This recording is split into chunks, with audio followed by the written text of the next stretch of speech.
Yo, and welcome to a re-release episode. Yes, this is going to be an episode that aired originally in January 2023, featuring one of the best players in the Pokemon trading card game. If you did not catch this episode the first time, or maybe you missed it, highly recommend listening to it.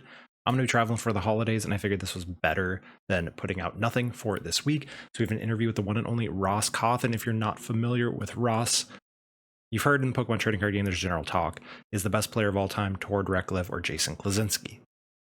We never talk about who the next stage down is, and Ross is really in that conversation for sure. Ross has never missed a Worlds invite. And I don't mean, oh, he's been playing for this amount of years. He's never missed it. Since the history of the Pokemon World Championships, Ross Cawthon has never missed a Worlds invite, and he has made top cut at the World Championships before, which we're going to talk about in some stories, how he came up with his decks, what happened. It is a great retro episode for you to either familiarize yourself with one of the best players in the history of the trading card game, maybe learn some stuff, or at the very least, reminisce if you've been playing for a while. So highly recommend give this one a listen if you haven't, or if you don't remember anything about it, because we're going to learn the truth about the truth. Anyway, let's go ahead and jump into this episode. I hope everyone has a good holiday, whether you're using this as a distraction from the holidays, or maybe you don't celebrate right now, and I hope you enjoy it, and we'll catch you all soon with a new episode. Yo, and welcome to the 89th episode of Lake of Rage, a Pokemon trading card game podcast. I'm your host, as always, Kevin Clementi, aka Mellow_Magikarp. I'm joined today by a very special temporary guest host. Joining us for the very first time, we have Ross Cawthon. Ross, how you doing today? I'm doing great, Kevin. How are you? I'm doing pretty well. Thank you for asking. So we've got a special one because we're going to learn a lot about Ross and his history in the game. One of the longest tenured players still playing. Is that correct? Oh yeah, I think so. Started playing in 1999 casually, so Jungle was coming out then, and I've been kind of on every competitive circuit since then, more or less. So yeah, I've been playing for a very long time. It's probably going to be hard to find someone who has been playing as long as the second set that was ever released.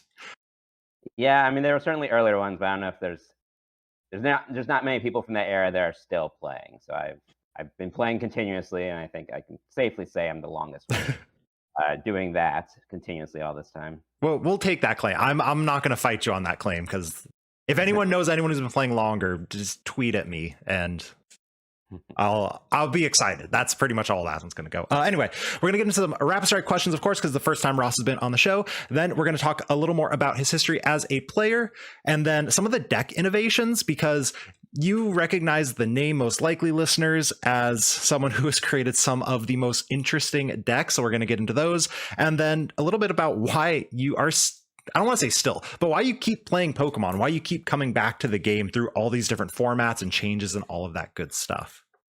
Sure. So Ross, are you ready for your rapid strike questions?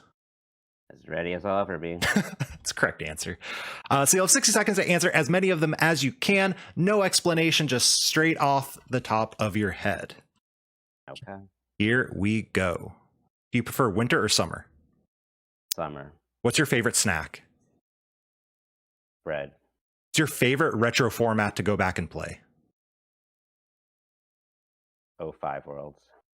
Your favorite deck you've ever played? The truth. Would you rather be late or be early? Late.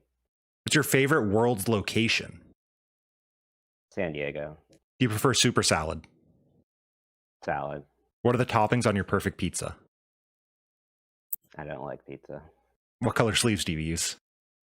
Blue. Cats or dogs? Cats. Juniper, sycamore, oak, rowan, or magnolia? Juniper. What was your favorite subject in school? Science. Favorite IC location? London. What food are you best at cooking? I don't really cook. What's your favorite holiday? Ooh. 4th of July. And that is time. So I always love these ones, and I have to go back to, because this will lead into other stuff. Favorite subject in school, science. As a science teacher, I love hearing that one. Specifically, Yeah. Do you want to elaborate on that one a bit? Because I kind of know where this is going, but Yeah, of course. I'm also a science teacher, so I'm a professor of physics and astronomy. So that's kind of in my life, Pokemon and astronomy. So I completed my PhD in 2018, and now I've been teaching for a year and a half. What made you, well, like, what drew you to physics and astronomy specifically? It was first astronomy. I remember, I mean, as a kid, my dad would watch things like Star Trek and Mm. X-Files, which is where the name Truth comes from. So, big into sci-fi. And then I took a high school elective on astronomy, and that was the first time it really clicked that oh, I could study space for a living. Like that hadn't occurred to me for some reason Yeah. before, because science fiction is, we're not in space or anything, but and I've really been in love with astronomy since then. So yeah, it's I've gotten to go to observatories. Actually, the owl behind me is from Chile, where I would go observing in graduate school. Awesome. So yeah, but other than Pokemon, astronomy is my big passion. Is Pluto a planet? No, it's not. We're gonna have to end the podcast right now, Sorry. Yeah. unfortunately. All your listeners tuned out. Sorry. You asked it. I didn't bring it up. My college is in Flagstaff, and we have a partnership with Lowell Observatory, which is the so yeah. Anyway, we're here for Pokemon, right? So we'll stick with Pokemon. We'll jump into the For Pokemon. the audience has come here for. So those of you who didn't tune out as soon as we started talking about science, you said you started playing around Jungle, which is actually around when I started playing too, though I stopped very shortly after. Shout out to Sneasel for that one. Can you talk a little bit about like your journey into Pokemon and becoming this like highly competitive and highly successful player? Sure. So yeah, I started in 1999. I was 10 years old, and Pokemon was pretty big back then. So I remember Jungle was in first edition, and then I think I really got into tournaments. So the next year there was something called the Super Trainer Showdown, which people from the era or know some history of the game, these are kind of these big national events. There were 2 a year in 2000, 2001. And there were qualifiers for them. So I got second in a qualifier in Seattle, and they gave me like this little certificate. It says you're invited to the Super Trainer Showdown in I think it was Long Beach, California. It was on a ship, which was really cool. So that was just like the old Red and Blue games. Yeah. Was this what were age divisions back then? So I think it might have been 4 age divisions, or maybe they changed to 4 at some point in there. I don't know exactly. I mean, it was 20 plus years ago. Yeah, that's fair. That's fair. I mean, it was either 3 or 4. Okay. They did have Masters, which we get into. Wizards cut Masters, then Masters came back. Okay, that's what I was wondering, if this was before it was like, because it was 14 and under only at like one point. It was, so Worlds 02, which I'll mention in a moment. That did not officially have a 15 older, but I was young enough. Pretty sure the Super Trainer Showdowns had 15 plus, I think. Okay. Anyway, jump back in. Sorry. Right. Yeah. So they give me the certificate. And I was like, telling my friends, oh, we got to go to California. I have the certificate to go play. And it turns out, I think actually like anyone with like 3 badges or something from League could go play. So it wasn't really. Yo, I qualified then? I think it was something like that.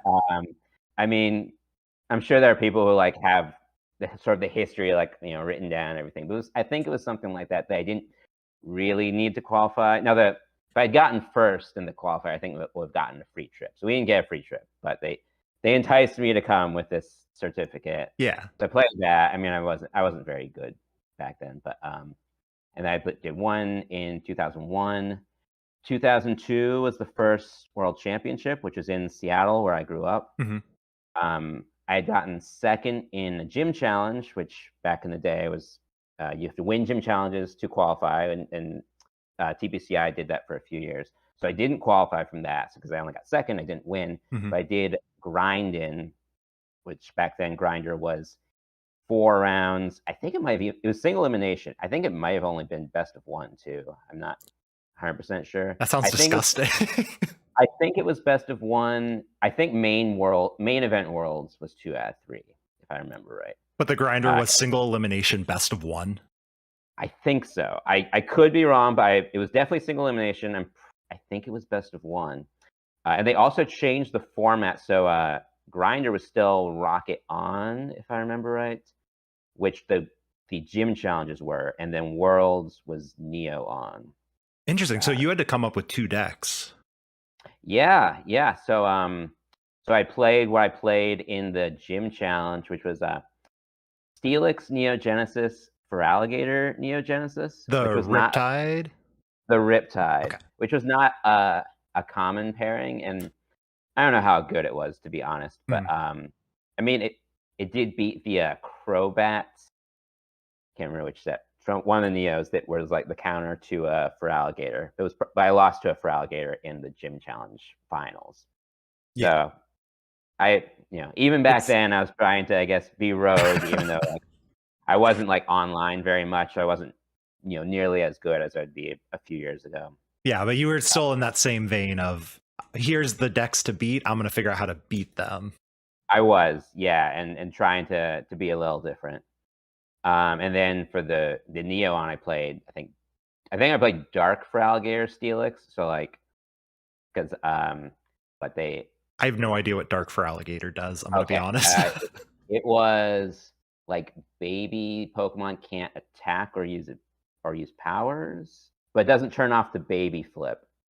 Oh. Wait, it doesn't turn off the flip, but it does turn off like Eek.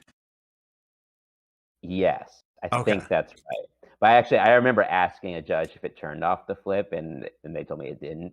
So like I was not on my, I wasn't like I'd be a few years ago on top of everything. But they also did change the format, and this is well before I'm like testing online or anything. So Mhm. I probably had never played that deck, to be honest, with the Dark Gator. But with the rotation, I mean, they didn't rotate out Genesis for Alligator, but they rotated out like Trash Exchange and those cards that you needed. Mhm. Anyway, so I played in that, didn't do too well. But I played in that first Worlds, and then 2003 was the transition year where Wizards of the Coast was wrapping up. Um, Poke, being the conveyor of Pokemon cards, TPCI was taking it back, which Mhm. was a time of a lot of uncertainty. Were you still playing back then, or I was out of it at that point. okay?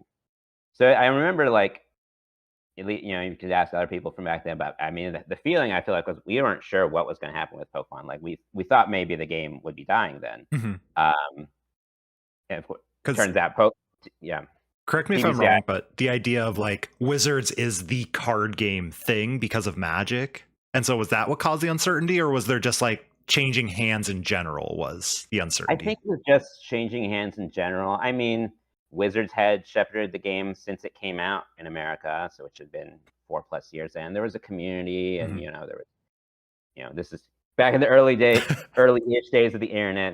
There was Pokegym though, and there were like people from Wizards who would talk on Pokegym, and there was already a community, and there was a lot of uncertainty. Yeah, But I know our demographics. So most people are around our age where they're well aware of like forums and okay, early internet, but for those of you who are not, they were very similar to subreddits, but not anywhere near as interconnected and easily findable. yeah, it was a small community back then, Pokemon compared to today.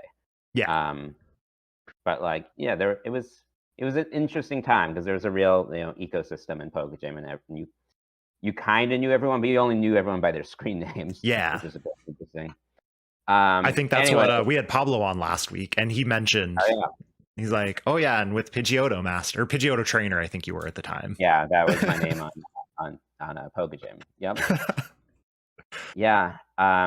Anyways, 2003 there was a big event. It was like Wizards of the Coast's last big event called the Fan Appreciation Tournament, or FAT. So that was, I think, at Gen Con in Indianapolis. So I think I got like top 64-ish in that.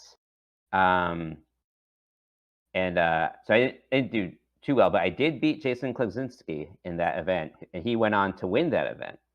So That's I a was that's a big that was one. something. Yeah, and I obviously didn't know him personally then. And then I guess kind of the next sort of big thing in my early times was 2005, which was really probably my breakout, where people started to know me, where I got second at the World Championships with a deck I created, Dark Tyranitar Electro EX, which Mhm. I called POW Block. I know no one calls it that anymore. Yeah, I've But always, every time I go play retro, someone has a little label on it that says Bomb Tar. That's always the yeah, goat. it's fine. But that was my big deck, and that was I tested a lot that summer. That was the first time that year I started testing Pokemon on my computer. There was a program called Lackey, hmm and that ease of testing really propelled me forward to become like a top player. So I'm curious because this was the same event then that Pablo got top 4 in, right, with Nidoqueen. It was, yeah. We didn't know each other then, at least not really. Like we kind of, I think after we both got top 4, we started to talk a little bit after that. That makes sense. It's like there's a gigantic world of Pokemon technically compared to the whatever the internet Yeah, was at that point. yeah, and I mean, and it's been cool to see Pablo a lot at tournaments recently because for many years we would only see each other at Worlds, Yeah. because there was no air nationals, there was regionals, flying around wasn't really a thing. But yeah, I got second at Worlds, and also maybe not as many newer players might know this or know the context of this, but sort of my big thing in that event is I beat the defending world champion Sugiyoshi Yamato. Mhm. And to give a little more history, so 2004 Worlds, first TPCI Worlds, is the first Worlds where Japanese players were facing the rest of the world. So us in America, or us in the Western world, this is the first time we ever really play against Japanese players. I don't know anything about like Tropical Mega Battle or early things, but those were really small. So Yeah. effectively, this is the first time. And of course, I mean, this is, a lot of people know the story, but Japan comes with the Team Magma decks in 2004, which was not a meta deck in the Western world. So we were like, what's going on? And that wasn't even like the most recent set or anything. And of course, most of the Japanese players were playing that, and they go on to win every age division, with Yamato winning the '04 Masters division. I think undefeated. I could be wrong on that. So then he gets the top 8 the next year. So I'm the first person in the Western world who had seen him be knocked off. So that was a big thing for me personally. I think that was just as big to me as getting second at that time. I was recently And then, looking back at history and trying to be a good host and educate myself a little. And yeah, I looked at that world and it wasn't just like him at the top, but it looked like Team Magma was everywhere in that top 8. It was like 3 or 4 of the top 8. I think It's just that's like I think it might have been 3 of the 4 top 4. The other one being Chris Fulop with a Blaziken tech deck. mhm. So yeah, I mean they dominated, and it was. And again, this was the first event where Japanese players played the rest of the world, and they kicked their butts, as in the Western world, I guess. So it was a big deal for me to like be the one to beat him. Mhm. Um, yeah, and I guess maybe I'll stop around there, going sort of year by year. But since that time, I've kind of been perennially a top player. I've been going to every world, so I've been the only player that's qualified and played in all 18 world championships. It's been a very long journey. And so I had obviously some other big finishes. 2011, I got second with the Truth, which was Vileplume Reuniclus. 2016, top 4 with a Vespiquen Evital Octillery deck, and then a handful of other top 16s. Most recently, this past summer with the Inteleon Radiant Charizard deck. And So that's the brief summary. incredible history of just like everything. Yeah, I mean, I've stuck with it, and yeah, I guess we can talk later about why I've stuck with it. But Actually, let's segue into that now. I'll just switch it on the okay, timestamps. Why do sure, you keep playing? So I'm going to preface this a little bit with like the why I think this question is so important. So okay, we've been through a lot of formats, and you find a ton of people who are like, "Oh, 6 is the best format," or like RSPK is better, or sure, whatever. That's fine. Same thing, right? They're like, "Oh, that was the best format," and there's a ton of people. 2010 is the best format, and there's a ton of people like tag teams ruin the game. How can you play anymore? And then VMAX has ruined the game, and you hear a ton of top players who still rag on the game constantly, and it seems like they're just in it to be in it still. So like, why do you keep playing? Like, what draws you back to Pokemon? Is it the game? Is it the people? Is it Like, what is it about Pokemon that keeps you coming back?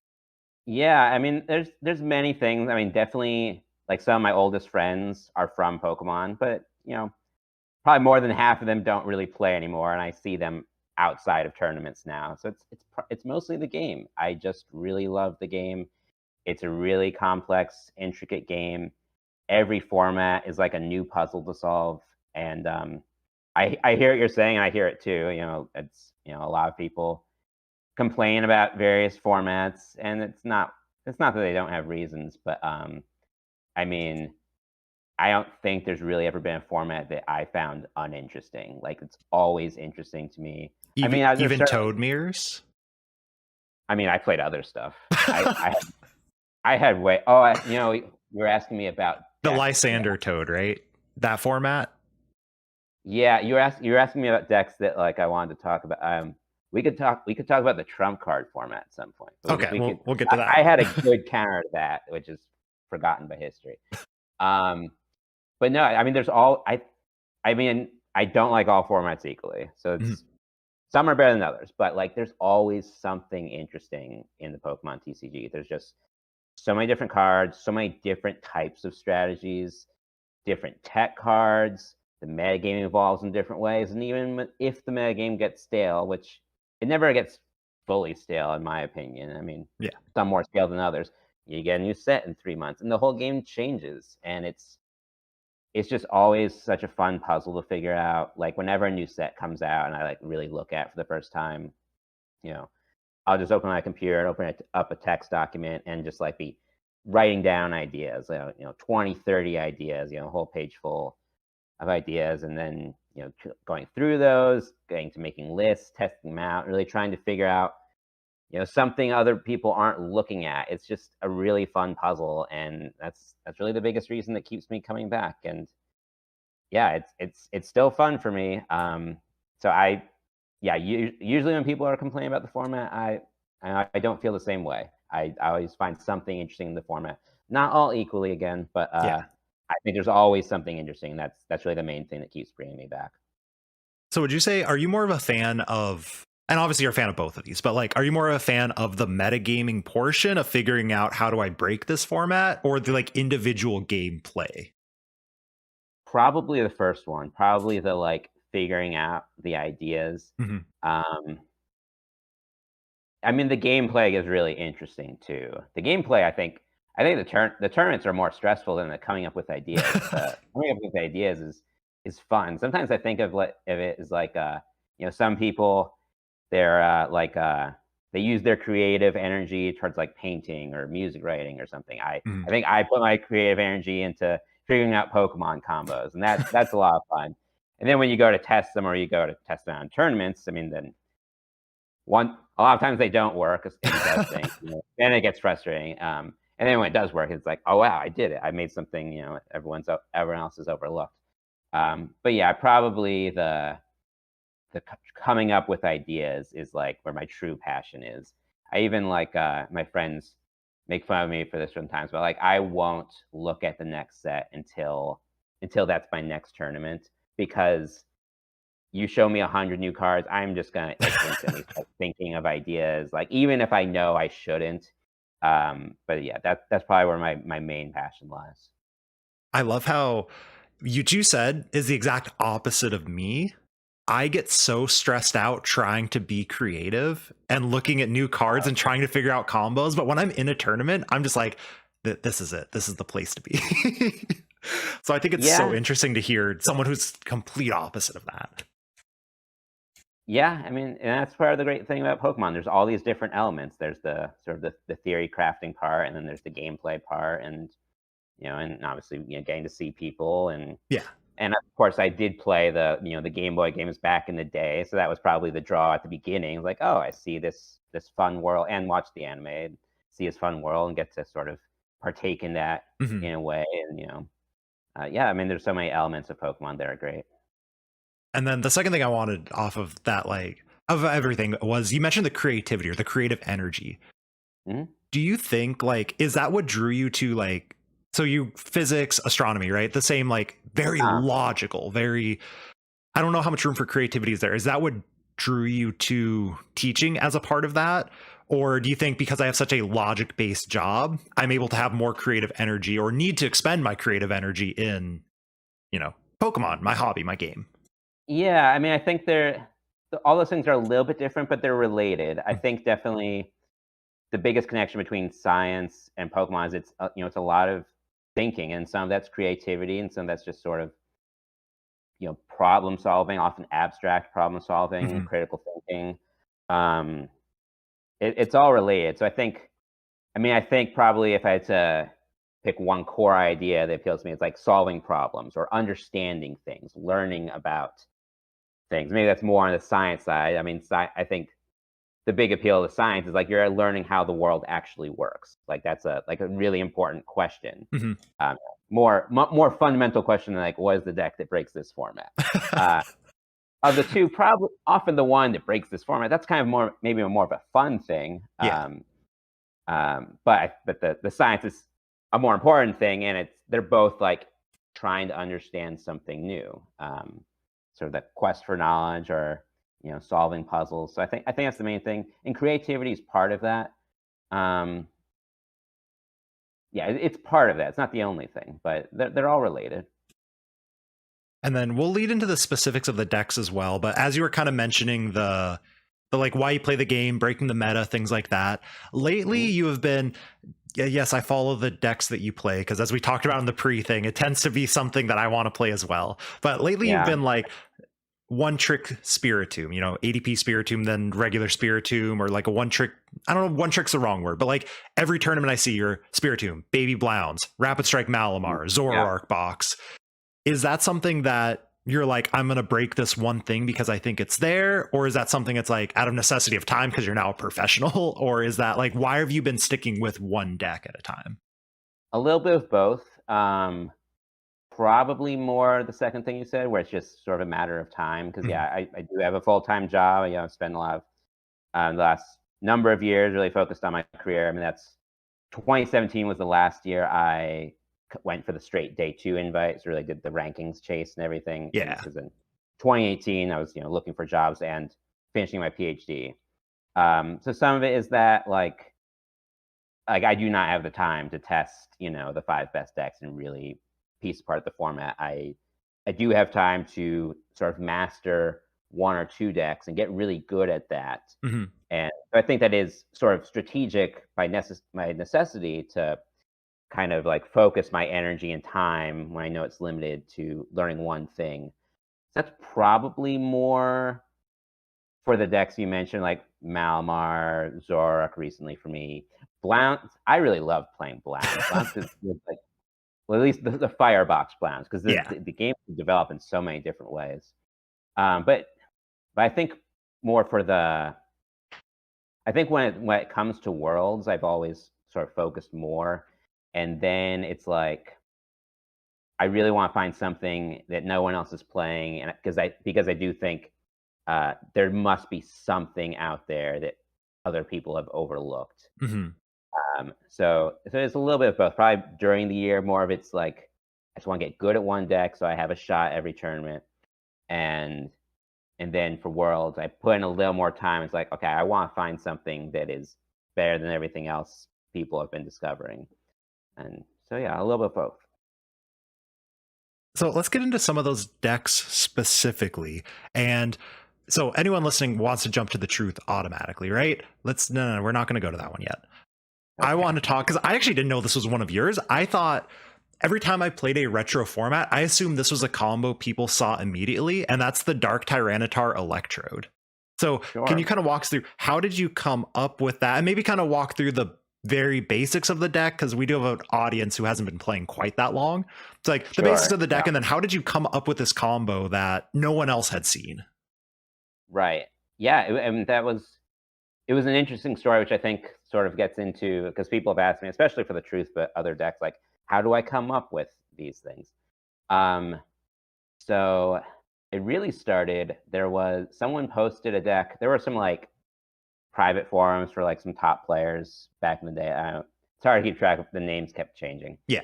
But like someone posted, which was kind of a fun deck. Like it was an Executor Electrode EX, And so this Executor was like it's similar, more recent ones where it's like flip a coin for every energy attached to it and do a bunch of damage. Uh, Big so it probably wasn't explosion. Let's go.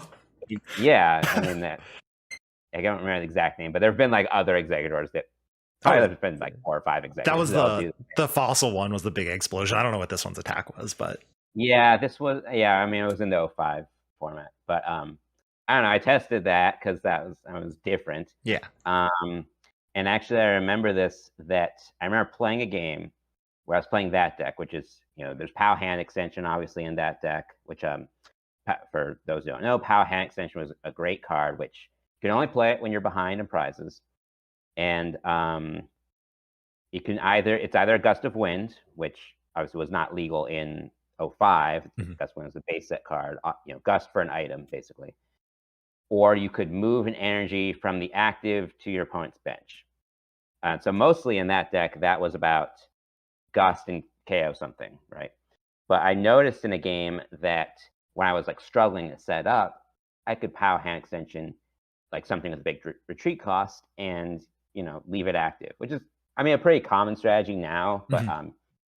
yeah, there wasn't as much like there wasn't as much spread decks. I mean there were some things, but I just noticed like, oh, I can stall with POW Hand Extension. Maybe I should try something based around using POW Hand Extension and doing bench damage. So then I tried a little known stage 1 Steelix card, not the good Neo Genesis Steelix, which is years later. Yeah. That did like 20 everywhere. So I kind of focused on that strategy. And then eventually I decided to go with the Dark Tyranitar, which of course, so this Dark Tyranitar has 3 attacks. Basically 2 of them do a bunch of damage if you have a lot of energy, and then 1 of them is 20 everywhere. Mhm. So that's a stage 2. So that changed the deck a lot to add a stage 2 to that, because Executor and Steelix are stage 1s. But it had the Dark Tyranitar basically had the ability to do both of those things that the Executor and the Steelix did. Either get a bunch of energy from Electro DX, which you can KO it and they get 5 energy from the discard pile, and then there's like Scramble energy, which is 3 energy when you're behind in prizes. So there's a lot of play from behind mechanics. Mhm. And the Dark Tyranitar kind of combined this bench damage and aggro KO things in one shot. And it's add more to the deck. Being stage 2 is a little slower, but it ended up working. That it became a really flexible deck that you could go into either of those strategies depending on what you're playing against or kind of how your opponent played or their setup. So it really came from a few things that started with sort of a kind of a more fun deck Yeah. and played a game, and I made a connection like, oh, I could focus on this strategy, try a different deck, focus on that strategy, merge those together and make a new deck. And that's kind of in a nutshell, I think how the process always works, how I sometimes end up with these very creative decks. Like people are like, where did you come up with that? And it's like, it is always step by step. It's one idea or some games lead to another. And Mhm. that's what led to that deck. And I tested that a lot. And as I was saying, I wasn't a prominent player back then. So that was, I mean, I think my goal was like top 32 at Worlds. Did a little You better. know, did a little better than that. So yeah, I mean, that. I put a lot of work into that deck, and yeah, and that's a really fun deck because it can do so many strategies. It's very dynamic. Is this the first like time where people really looked at Electrode EX? It was an EX, correct? As like It a was an good EX. card. Well, there was the Executor thing I mentioned. I think the ZRE deck, which you may have heard of, which was what Zap? No, okay. Nah. So Zapdos EX, Rayquaza EX, Electrode EX. So Zapdos EX, it was like 3 for 50 to 70, which back then was fine. Today that sounds like, why would you ever play this? Right. And it had a legendary Ascent, which is basically like the Heatran EX ability or Glaring Surfetch. Like you can, if when you play it, you can move it active and take energy from other things. So I think there was a Zap Turn Dose, which I don't know, Zap Turn Dose. That's clever. Turn 2 Zapdos deck. That Yeah. was also a thing. Whether you paid like the Voltorb that would like attach an energy to itself on Mhm. turn 1, and then a Zapdos. So then ZRE was kind of like that. I think it I think it played Zapdos like for early game because it's a Voltorb, so you could still do that strategy. Mhm. But then you could also evolve to Electro when the Zapdos gets KO'd. Electrode can't attach to an EX, but you can attach them to, if I'm remembering this right, it's been so long. You can Yeah. attach them to something else, and then the Rayquaza EX, I think, also has like a take energy from other things, and then it does more damage for the amount of energy on it. So that was a very aggressive deck, which I think that was a thing before my deck, and then I don't remember how much this played out, but I remember the rumor before '05 Worlds was the Japanese were going to play that deck, ZRE. Mhm. And I think some of them did, but it wasn't like Magma the year before where they all played that. So Yeah. Yamato played Ludicargo, but I think some Japanese players did play ZRE. There's even I know there were some US players that like switched to ZRE like the day before Worlds after they thought they heard or they thought they had some idea of what the Japanese players were playing, and they switched to that, I guess, because the Japanese had kicked our butts the year before. So, and some of them did really well. I think some people top cut, some Americans and other Westerners top cut with ZRE because they got back on ZRE, at least hearing a rumor that the Japanese were on it. So that was a deck before my deck. So there was some Electro DX play, but I was the first one to really put that with a Dark Tyranitar. And then one more thing about that deck is would POW hand extension. Would you say this is just like one of the best designed trainers of all time? And you don't have to like rank everything, but it's just like one of those cards that like everything about it's just so good and fair? Or do you think it's broken? Do you think it's actually just like incredibly good? It's definitely one of my favorite cards. Mhm. Um, is it fair or broken? Uh, I mean, And at that time, I think it was fair. Like it was interesting. I mean, there were a lot of combat cards all at once in that format compared to today's standards. So, where we have I, Roxanne and nothing. well, yeah. It's hard to compare. I mean, I think I'm open to arguments that it was broken or it was fair. It was very good. I love the card because I do like cards that give you multiple options. Like I think that's always a great thing. Like I like Serena in the current format. Not that it's a great card, but like I like cards like that Mhm. give you a couple options because I think that leads to more strategy and more choices, and that's always a good thing. Yeah, the stuff like the Serena, the custom catcher.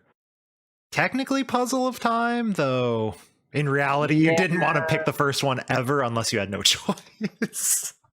right. I mean, I think Serena and Power are both better in that, like, the choices are maybe sort of equal-ish value more Yeah. than, like, Puzzle of Time or even Custom Catcher. I mean, a Custom Catcher, I think it has a good first effect. That one I like. It's, like, sort of a desperation type of card. I don't know if you played a custom catcher deck that format, but I played Pika Rom when that first Mhm. like rotation happened was cut, and I used that first effect so many times.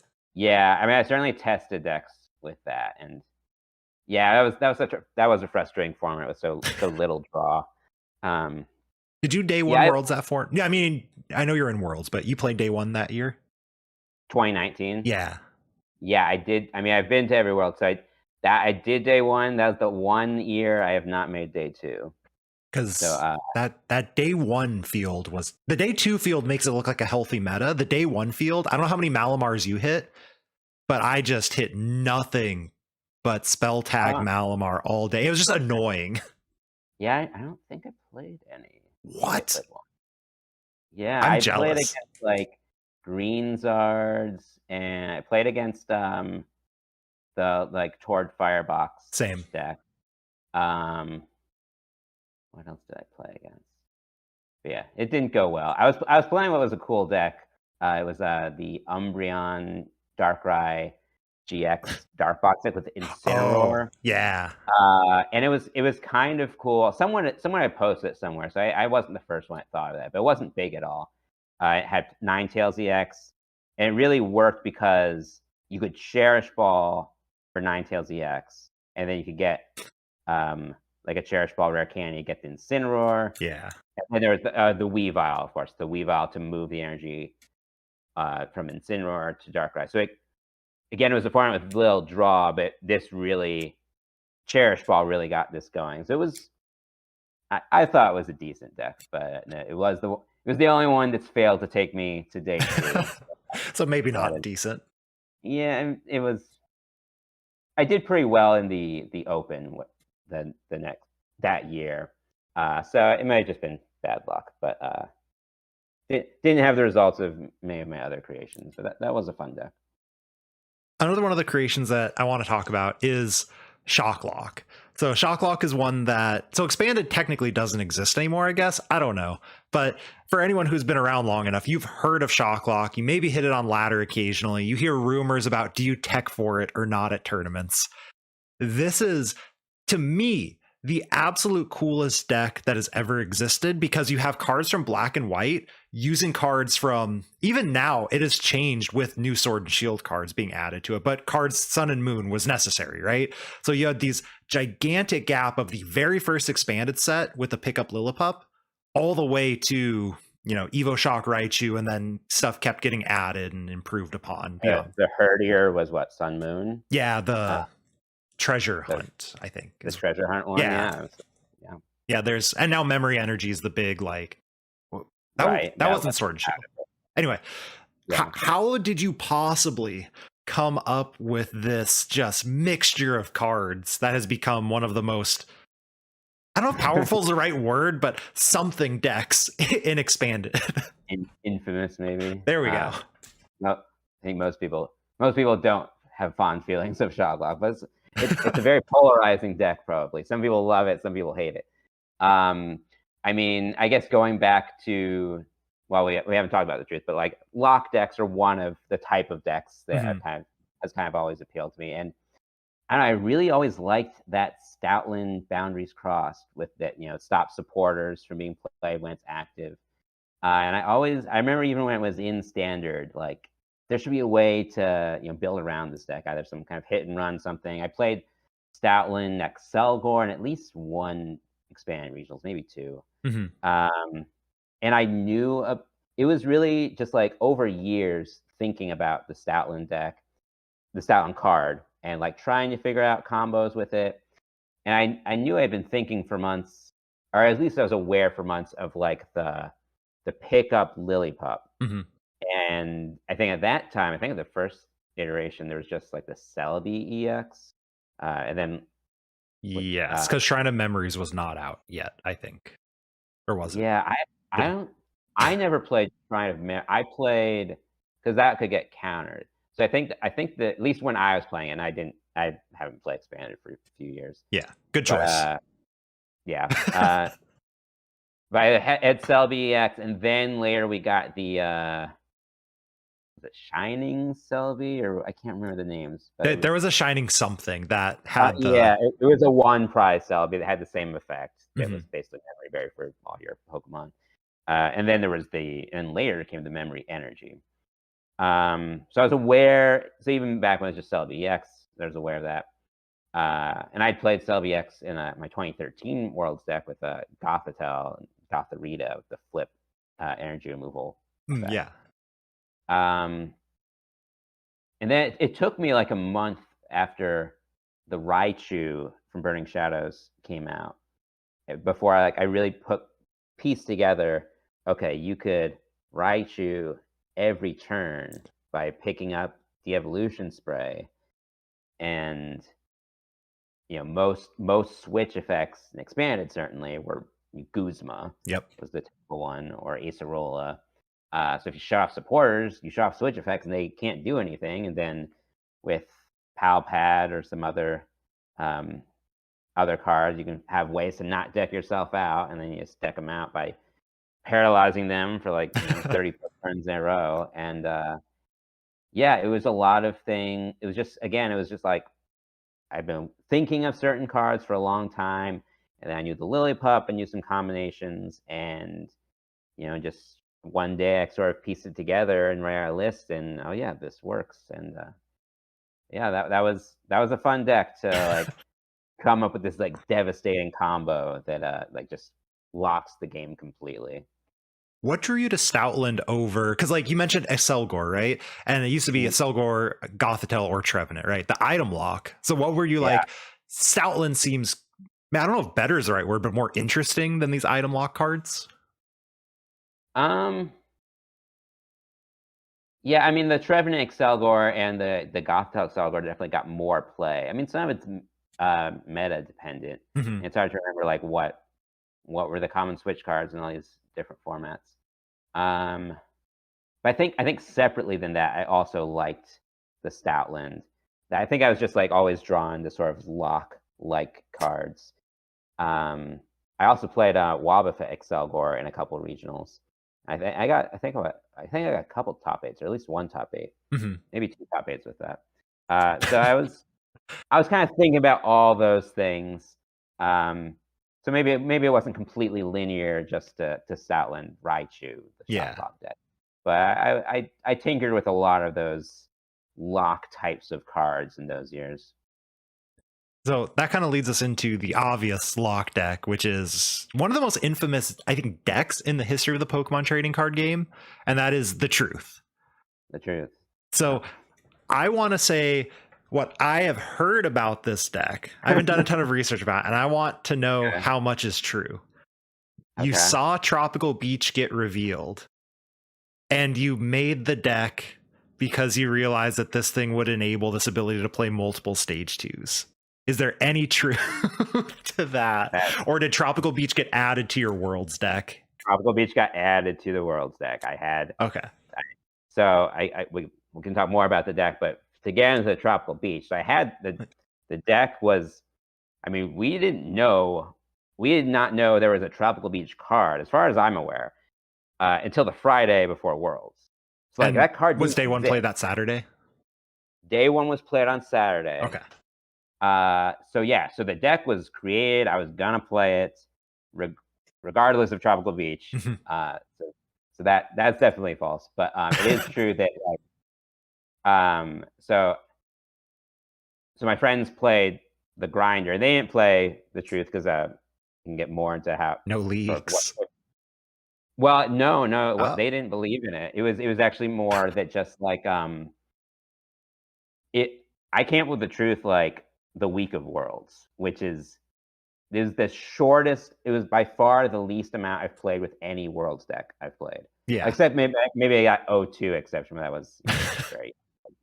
But like any of the more the Masters Worlds, by far the least I'd played that deck, and I can talk about sort of where I came up with that, and there was again Please. a Yeah. lot.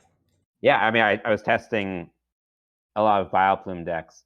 Let me maybe just finish the thought on Tropical Beach, but I can go back to For the sure. history. So it was very late that I came up with this deck.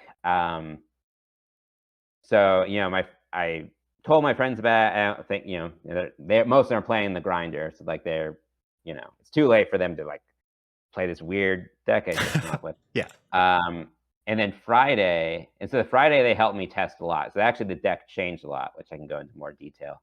But I remember they showed me this Tropical Beach promo, and then I look at it, it's like this is really good. Like, and then I realized, yeah, this could be useful in my deck. But we were all under the impression it wasn't going to be legal, Mhm. and I think that was because they had told the grinder players it wasn't legal, which makes sense in a practical standpoint.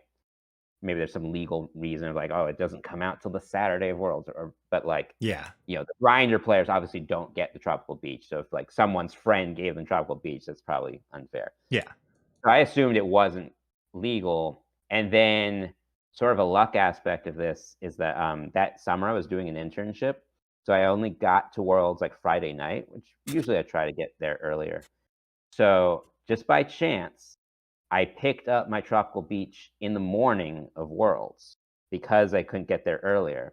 And then I hear the announcement, maybe, and I think back then, like you would sit down, like all the players would sit down, and you have your deck list written out, and then they take them all, right? So I haven't handed my deck list yet, but like we're about to sit down, or maybe it's half hour before we have to sit down, and I hear over the loudspeakers that Tropical Beach is legal for this event. And then I literally go up to a judge because, like, there's been many cases of this in Pokemon where, like, they changed, like, how things work. So, like, the Vileplume, I can't remember the wording, but, like, it says it stops trainers Yeah. or except support. I think it says it stops trainers except supporters, or I'm probably getting this in detail wrong, but, like, they had changed what a stadium meant.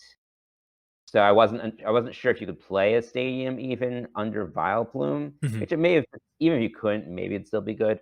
But I wanted to know that, so I remember asking that, and they said you could, and so then I added it to my deck, and, I never tested it or anything, but I was like, "Oh, yeah, this is good." Because I remember, I mean, as as is often the case, there was one card that I was, like, still debating, like, the morning of. I think it was gonna be a Professor Elm's training method, and I can't remember why I was deciding against that, but it was an Elm's training method. It was that 60th card, and I was like, Yeah. "Okay, well, I'll cut this. This stadium seems better." That's so perfect. That was going to be my how did you possibly decide what to cut? But you, Yeah, yeah. I mean, yeah, I don't know if it would have been a hard decision, maybe I wouldn't have played it. And people have asked me, like, would I have played more? I mean, probably, but, like, you know, not last minute. I yeah, I had, like, minutes, and then how am I gonna get another beach even if I had the thought, like, "Oh, maybe I should play." I think I probably thought, like, having 1 is good just so you could twins for it, but probably more is even better.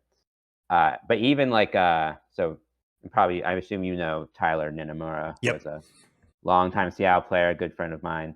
Um, he was the only other one who played the Truth in the main event, and he couldn't play the beach because it was sitting in his hotel room because he had gotten there the day early. So that was a little lucky that I even had the chance to play the beach.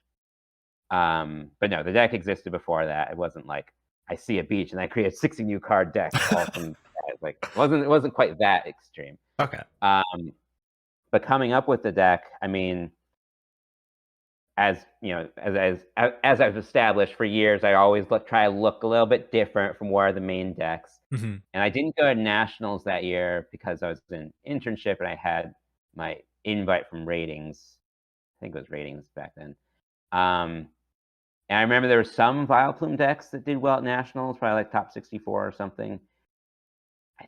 I I'm trying to remember which ones there were. I think it was something grass. It might have been Yamega, although it doesn't quite make sense. Yeah, because that one you And had to have 4 cards in hand, right? So yeah, maybe it was something else, or maybe they actually used, I don't know, I have but no. I Yeah, guess it's. you could still play, like, Judge or Oh, that's something. true. Um, but yeah, if I thought about looking back, but I have notes somewhere. But there were Vileplume decks, so I tried a bunch of Vileplume decks that summer because, of course, the main decks were, like, Typhlosion Reshiram, Magnezone, Emboar, the sort of Stage 1s deck with, like, Zoroark and Donphan. Um Oh, and yeah, Mega Magnezone, of course. That was Yeah. probably the biggest deck. Um, so all like very fast decks, lots of Pokemon catchers and junk arm for Pokemon catchers. And so I wanted to play Vileplume just to kind of be different, but also kind of to stop all that. Hmm. So I remember I tested a lot like a Miss Magius Vileplume, which was like I had a Poltergeist attack. Yeah, So yeah. damage for all the trainers in your opponent's hand. Um, Which would have been similar to like the Gengar Mimikyu Omastar deck that was yeah. never Yep. playable, but existed quite a bit on the PTCGO ladder. Yes. Yep. I agree with everything you just said. But yeah, I mean, that was also an interesting deck, not that great, but, and then I was trying to remember, I think at some point I had this weird idea of, like, Vileplume, Typhlosion Prime. So Typhlosion Prime Reshiram was a big deck, Mhm. and I can't remember if I actually tested this, but I definitely think I, like, wrote a list of this idea of Typhlosion Prime Reshiram with a Vileplume. And I guess I was thinking like Typhlosion gets back energy. You don't need the items as much as maybe other things. If I tested it, it wasn't for very long. But the key thing that I thought about that would lead to the truth is so the Typhlosion puts damage on the Reshirams. Mhm. It puts a damage counter. So Yeah. Reshiram has 130 HP. It has the Flare Blitz attack for 120. So a key thing is so Reshiram's typically KO each other because they have this damage. Yeah. And also the Typhlosion Reshiram ram deck typically played plus power, which was in this format. And so I thought about there was a Blossom in this format. It wasn't played that often. And maybe I'd seen it somewhere, or maybe I just knew about it and thought about it. So I mean, Blossom obviously also evolves from Gloom. So you Which could, is so sick. yeah. So okay, so if you're playing Vileplume anyways, you kind of throw this in. I think it heals 10 from all your Pokemon. Mhm. Um, so I was like, okay, if you time this right, if you could heal the Typhlosion damage off of the Reshiram, then it has full HP, and opposing Reshirams can't KO it because they can only do 120. They can't use plus power because of Vileplume, and you can KO them because they will have damage from their own Typhlosions. Yeah. So I don't know if I ever tested all that. If I did, probably not for very long. So it's probably like too much to really work all that going on. Mhm. But that idea that, okay, a little bit of healing and the fact that you can't play plus power sort of puts things out of range when you have Vileplume out. That led to the idea, okay, what if I go 100% into this idea and play Reuniclus damage swap like the base set Alakazam, Mhm. where I fully exploit having Pokemon that can't be KO'd in one shot if they don't have plus power. They can't gust under item lock and just heal them every turn. So it's like a lot of playing with Vileplume decks, and then that led to something like Typhlosion, and then this interaction of healing and damage gave me a thought: what if I focused on healing and putting things out of range, and then put together the truth, Reuniclus, Vileplume, and I had no idea if this would work. Two stage twos. Um, you're playing just like kind of weak attackers, not playing that much energy, but four twins is really strong. It's such a sick Um, card. I you love know, twins. yeah, it's a really strong engine, but again, this was like the Monday or Tuesday before Worlds, so later than I'd done previously, and later than I've done since. Mhm.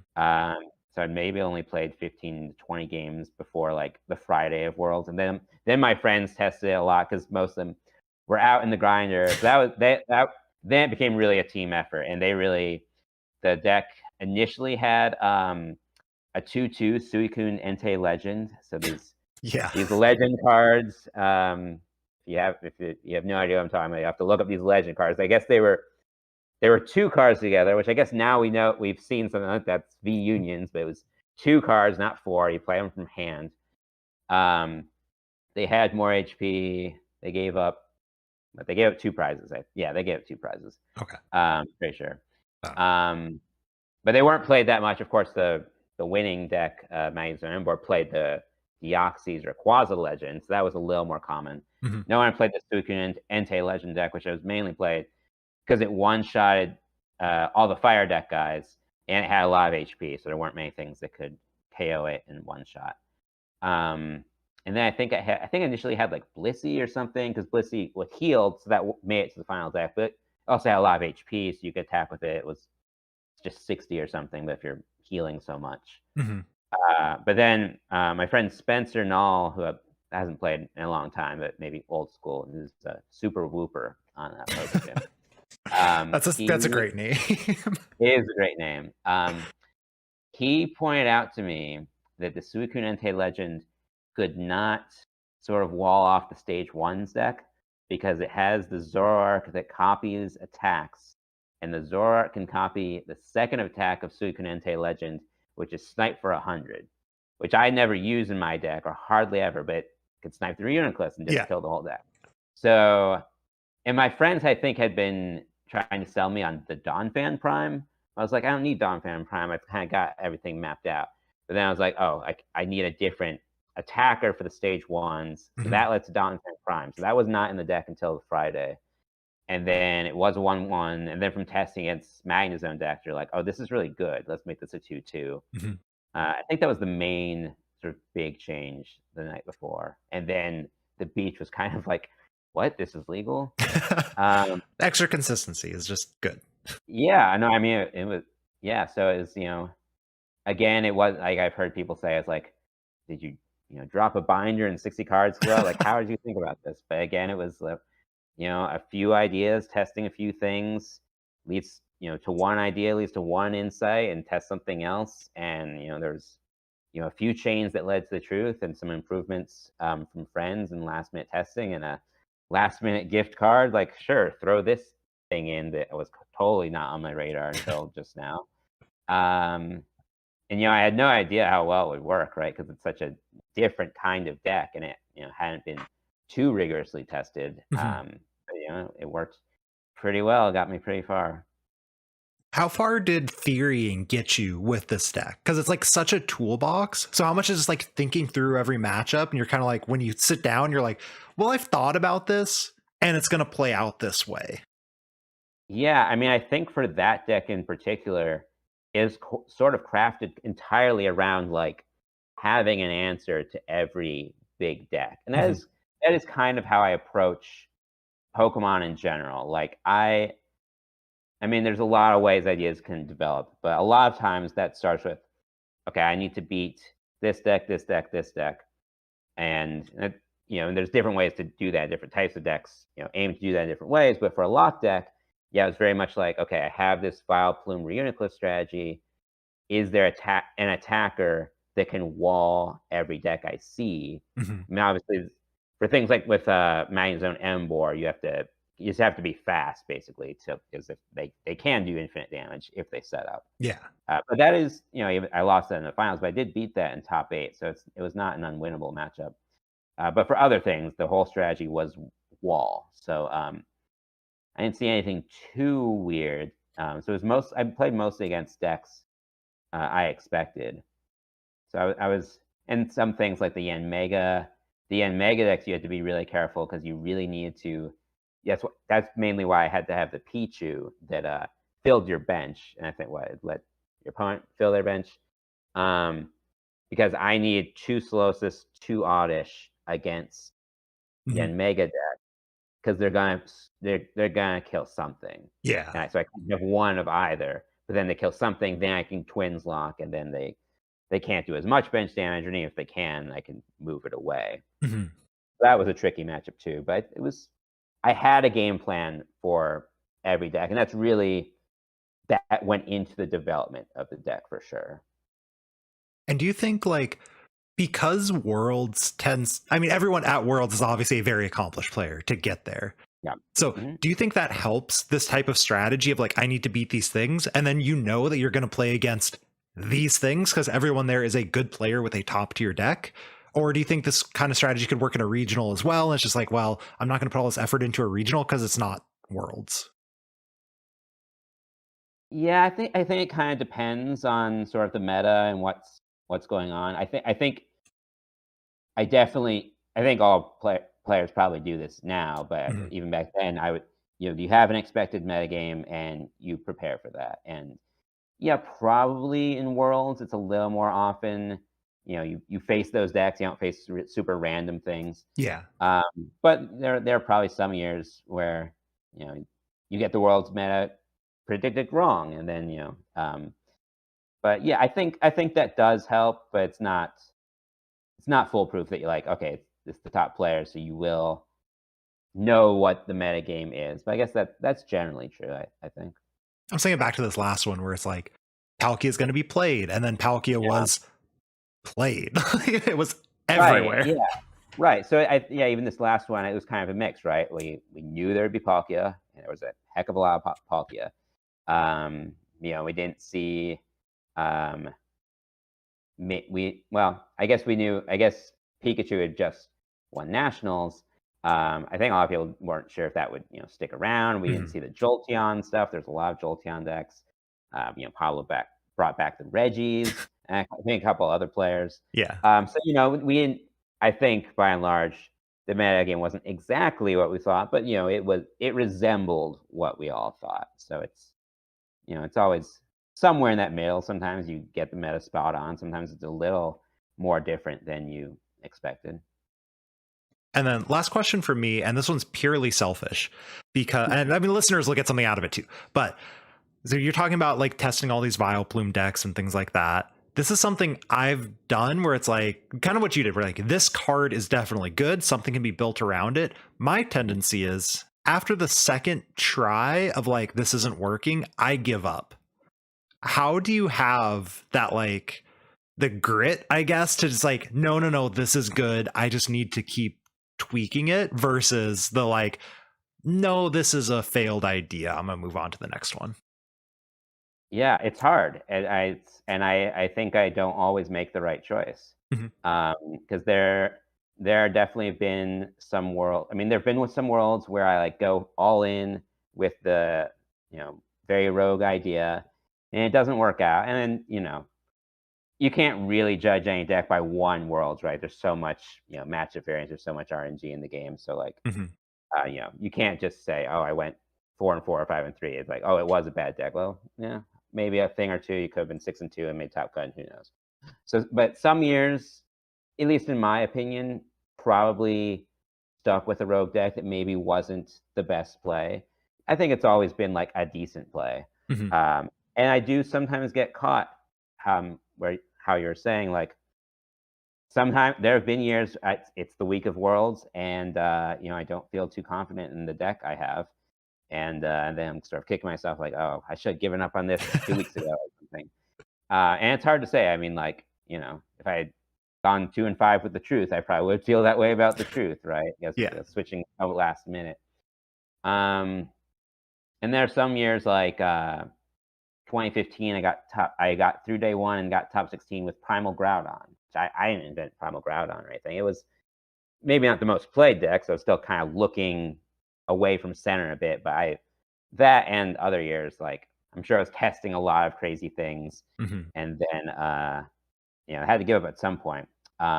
2008 was an interesting year because that was, I guess, the one other than '02. That was one year I didn't straight out qualify for Worlds Mhm. because I was stubborn and didn't play Gardevoir much of that year. Oh, was that the year Uh, where it was like Guardy was S tier and then everything else was like tier 3? yeah, so in my somewhat selfish opinion, like, this is why Guardy is like the best deck of all time because I end up playing Guardy at Worlds. So that, like, the one time in my life I played the BDIF because I didn't at nationals. I played an Empoleon deck, which other people did well with, but Mhm. and that tanked my rating. So I was gonna miss Worlds for the first time. I went 7-1 in the '08 grinder with Guardy after basically switching to Guardy the week of Worlds because I was trying a bunch of things. I was trying Yeah. like there was like a Safeguard Altaria, and I was trying a lot of weird stuff. But then I had to switch back at the last minute and kind of give. That was the one year I like fully gave in and played the best format and learned that week, and got through the grinder and finished 33rd actually. So Let's I go. just missed top 32. I actually lost my last round on a flip, so that That was hurts. that was quite an event, but, it was the one year, like, fully I failed, I'm playing the best deck, but, like, the Groudon year and other years, I, kind of failed and kind of played something meta. Mhm. So it's a good question you've asked, like, when do you know when is the time to give up? Because, you don't have infinite time, and, yeah, I don't think I always make the right decision because it's, sometimes I wait too late to switch. There have probably been times I switched off and maybe missed something, um, like, 2010. Mhm. I know I'm jumping around a lot, but hopefully some people who love the history of the game will appreciate that.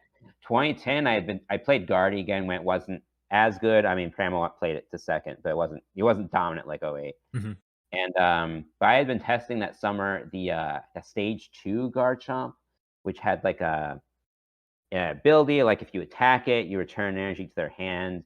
And it was like a decent deck, but that was one I played for a while and then gave up on. And I think it was Drew Goritsky played it to top 32. So could that have been? And I didn't do particularly well. I think I went 4-3, which was like top 40, but like I was out before the last round. So that's the case, maybe I should have tinkered with that a bit more. So yeah, it's hard to say.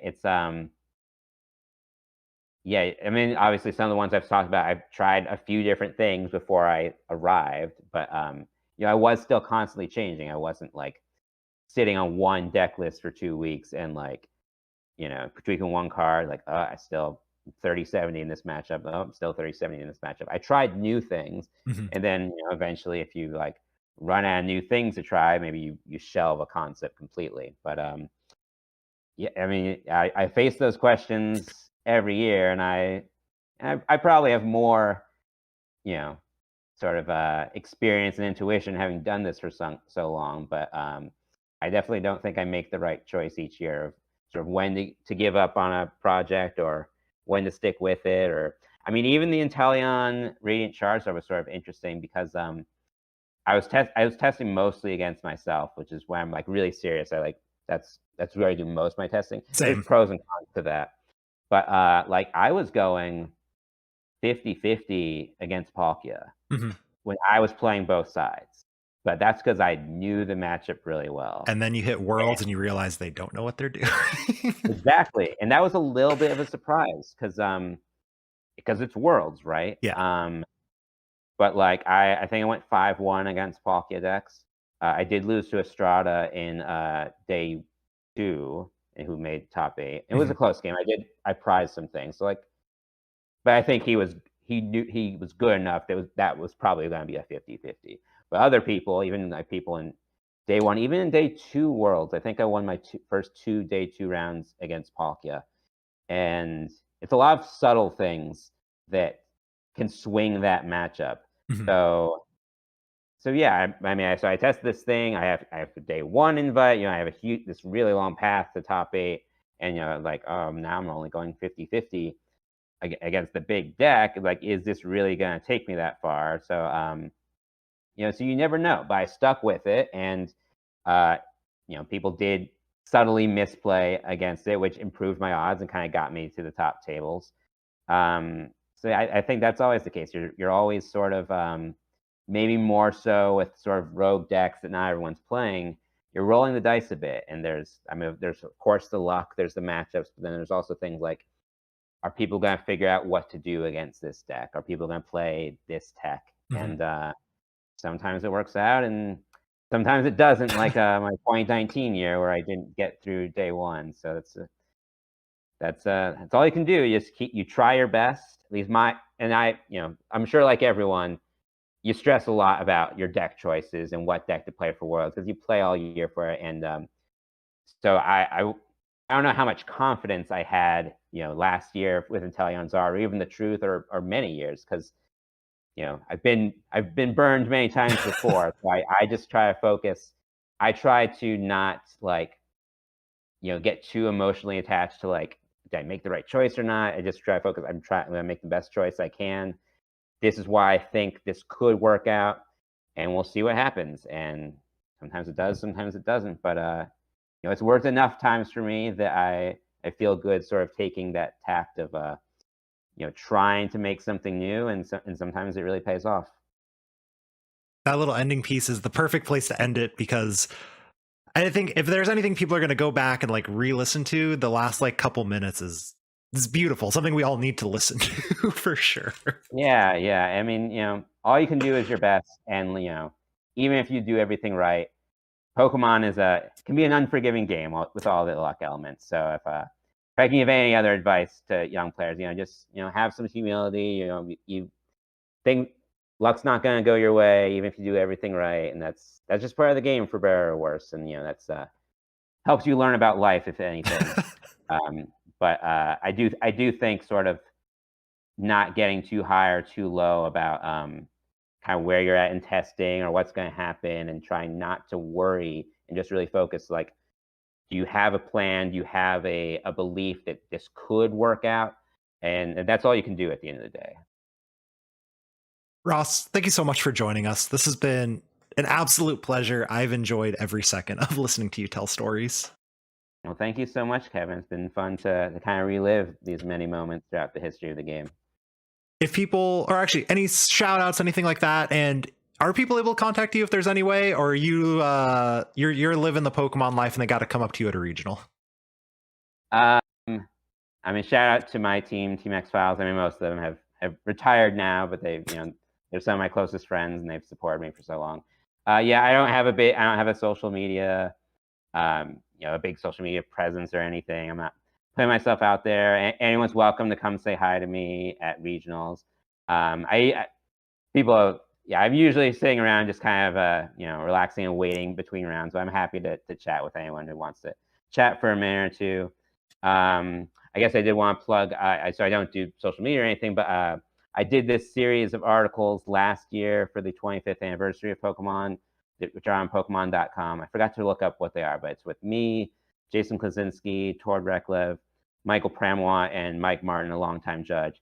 So we wrote 8 articles about some of our favorite cards from the history of the game. So if you missed that and you're kind of curious about the history of the game, you can probably find that in Google. It's somewhere on Pokemon.com. So that was a lot of fun. But otherwise, you can try to find me at some tournaments. And yeah, I think that's all. Myself, you can find me on Twitch, Twitter, and YouTube at mellow_Magikarp. Be sure to follow the Lake of Rage podcast at Lake of Rage Pod on Twitter as well. Like, comment, subscribe, rate, and review, etc. And we will catch you all next week.